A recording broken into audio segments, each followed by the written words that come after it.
we're talking purpose of life in this video.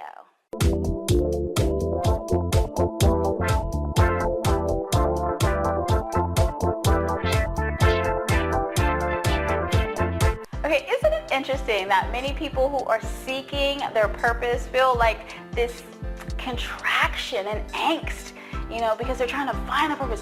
What is my purpose? It's instead of it being like this joyous adventure, it's more like this pain, right? Because you're like, dang on, I just have to live my purpose. And when I live my purpose, then that's when I get money. Or when I live my purpose, that's when I'm happy. It's like this external thing, you're always chasing it, right? Isn't it curious? Because the people are like, quote unquote good people, salt of the earth, trying to find their purpose. And it's just like this contraction. It feels like a weight, right? So we would think that the whole energy around our purpose would be expansive, right? Because we're going to step into it. And by definition, the reason, our purpose is our reason for being, So we think, okay, it should be like this thing, right? It should feel good. It shouldn't feel like daggone a ton of bricks on your shoulders, right? Which begs the question, why is finding purpose or your purpose of life make you feel so contracted? Why does it make you feel like, oh my God, I gotta find, why does it make you feel like that, right? It's like the equivalent of energetic constipation or something, like, oh my God. Well, I submit that purpose is really sort of a limitation, and that if you truly want to live without limitation, you have to live with no purpose. I know, right? See, purpose is finite, and it has an energy of judgment that you have to live up to it, right? There's like an energy attached to it that isn't expansive.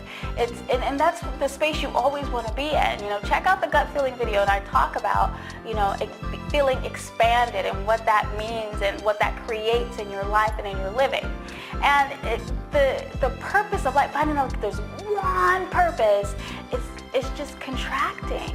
And it makes us smaller than who we are. Because what if we're multi-purposed, right? We come into this world and we're like wide open to receive all of these things. Can you imagine? We are supposed to experience all of these things if we choose them, and it's true for us. But to limit ourselves by, okay, I gotta find my purpose, it's really that's a contracted judgment, and we don't want limited lives, right? We want possibilities, which then create opportunities.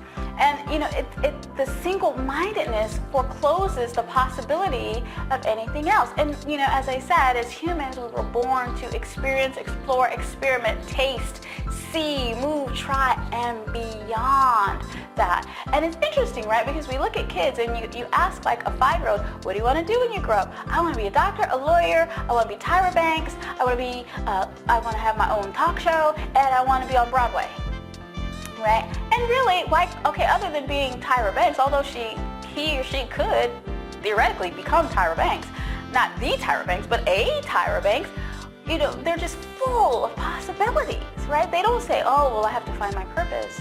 And when I find my purpose, then, my purpose is to be. No, they don't do that, and because of that, they're able to experience and explore and have this energy of expansion and receive things, right, without judgment. And that's what we need to get back to.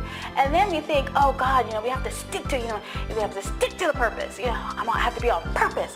Can you imagine? It kills our spirit, because then you're so invested in the purpose that you can't really be present in the experience, and then of course you don't want to be labeled a flake, after you find your purpose. He's like, oh, you're leaving your purpose, now you're a flake. There's just all this stuff around it.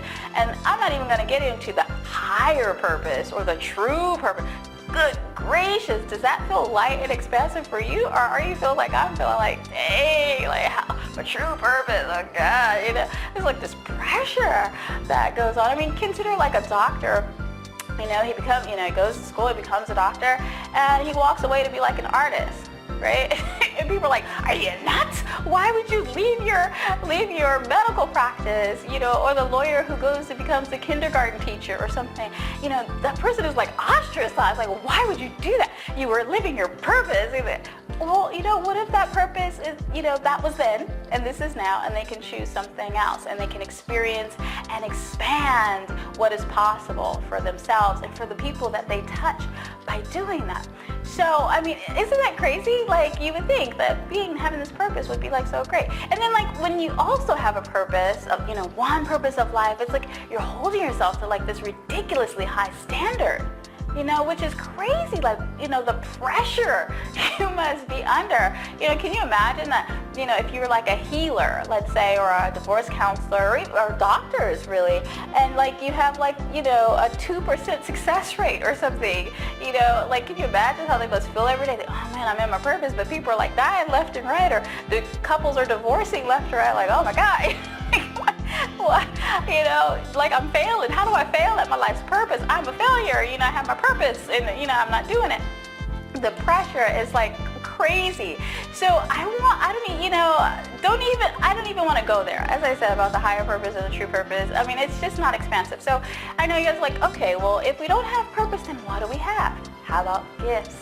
How about talents? How about priorities? How about blessings? Right? Because we share gifts, we share our talents, and we share our priorities. And we don't say, oh, you have one talent. You don't say that, right? Okay, you got one gift. You only get one gift.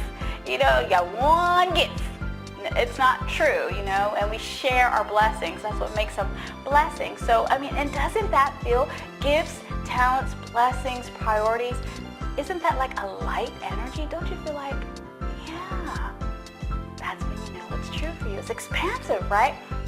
So, what we want to do is, what I invite you to do is to go to a place of, instead of like killing yourself trying to find your purpose of life, go to gifts and talents and blessings and share those. Because we're always willing to share those, right?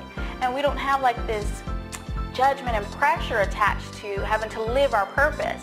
I mean, think about, okay, you can share your gifts and share your blessings and share your talents, or you can share your purpose. It's like, oh God, right? And it frees up space, by having a gift and a talent and a purpose to contribute to others without attachment and judgment. How freaking cool is that? Remember, judgment always creates limitations, and we want to live in the land of infinite possibilities. And you can't have possibilities and limitations, right? Because the two are not even in the same ballpark. So, let's look in terms of gifts, talents, blessings that we can share, okay?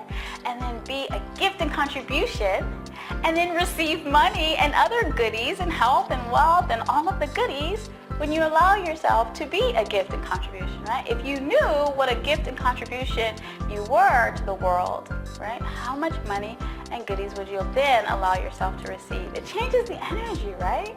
It makes you freer. Right?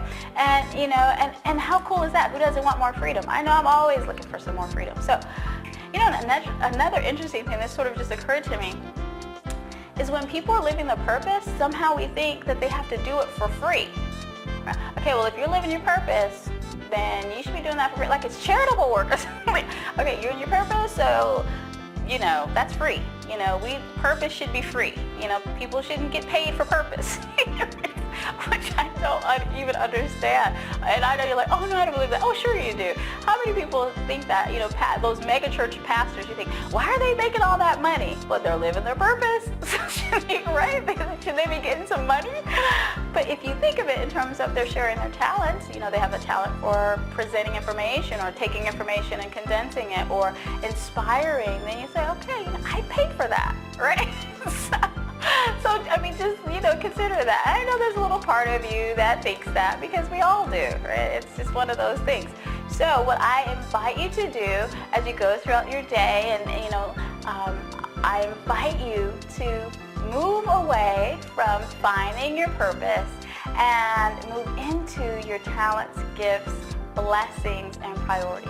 I would love to hear what your purpose is or what you thought it was. That's, your talent, your priority, or your blessing, and how you can create a more generative, creative energy around it. So please leave a comment below, and I would love to hear, what you thought or think your purpose is or was, and what your blessing, gifts, and talents are. How cool is that? All right, see you in the next video.